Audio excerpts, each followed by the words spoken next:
Friends, இதை calendar நீங்கள் என்ன பண்ணியிருப்பீங்க? அந்த இயர் முடிஞ்சதும் எடுத்துகிட்டு போயிட்டு ஒரு கேலண்டர் மேலே இன்னொரு கேலண்டர் வச்சு அழுத்தி போட்டு வச்சுட்டு இருப்பீங்க. அந்த மாதிரி இனிமேல் போடாதீங்க. நமக்கு அத்தனையும் கஷ்டத்தை மட்டுமே தரும். அந்த மாதிரி எல்லாம் போடக்கூடாது. நம்ம வீட்டு சுபிட்சமாக இருக்கணும்னா இதை எடுத்துன்னு போயிட்டு நீங்கள் ஆனால் இது மாதிரி செய்யாதீங்க. வாங்க வீடியோக்குள்ளே போகலாம். நீங்கள் என்ன நான் சொல்லியிருக்கேனோ அதன்படி செய்யுங்க.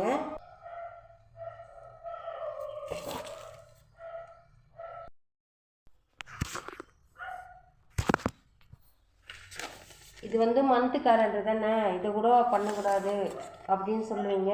இது கூட செய்யக்கூடாது. நம்ம வீட்டில் இது கடவுள் இல்லை, இதை கூட நம்ம வச்சுக்கூடாது, அப்படி வச்சுக்கூடாதான்னு கேட்பீங்க. அதையே வைக்கக்கூடாது. நம்ம எதுவுமே இந்த மாதிரி கேலண்டருன்றதே நீங்கள் வீட்டில் இந்த கேலண்டரோ இல்லை இந்த கேலண்டரோ கடவுள் இல்லாத கேலண்டரோ எதுவாக இருந்தாலும் நீங்கள் வைக்கக்கூடாது.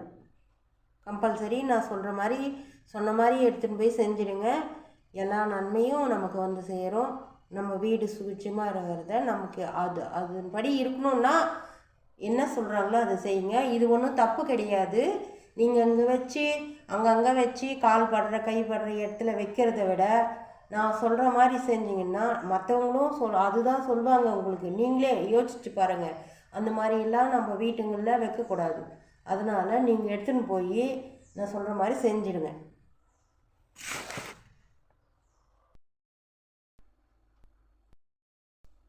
ஃப்ரெண்ட்ஸ், அனைவருக்கும் வணக்கம். நீங்கள் பாருங்கள், இந்த கேலண்டர் நீங்கள் இந்த இயர் முடிஞ்சிச்சுன்னா அதை நம்ம வீட்டில் வச்சுக்கக்கூடாது.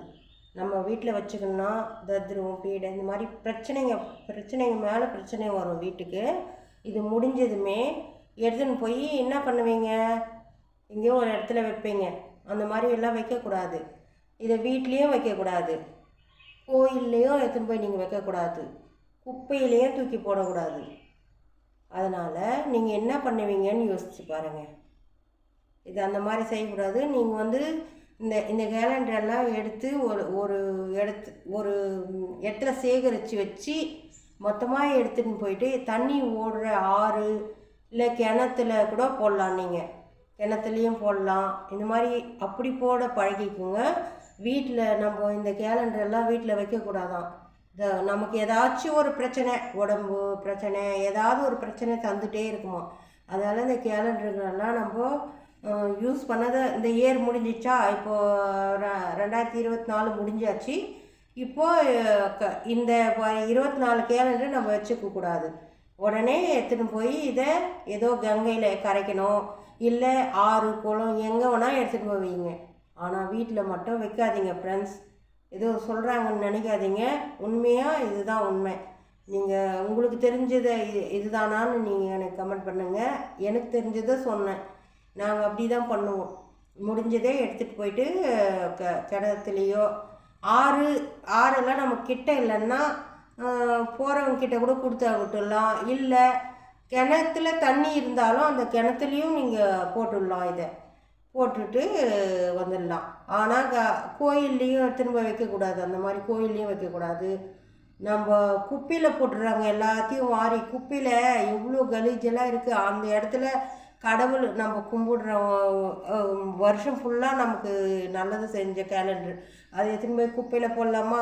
எரிக்கக்கூடாது. இதெல்லாம் எதையுமே பண்ணக்கூடாது. நம்ம எடுத்துகிட்டு போயிட்டு தண்ணி ஓடுற ஆறு குளத்துல தான் எடுத்துன்னு போய் விடணுமா அந்த பழைய கேலண்டரை. நம்பிக்கையாக செய்யுங்க. நம்பிக்கையுடன் வள்ளி சேனல். நீங்கள் இது மாதிரி செய்யுங்க ஃப்ரெண்ட்ஸ். செய்வீங்களா?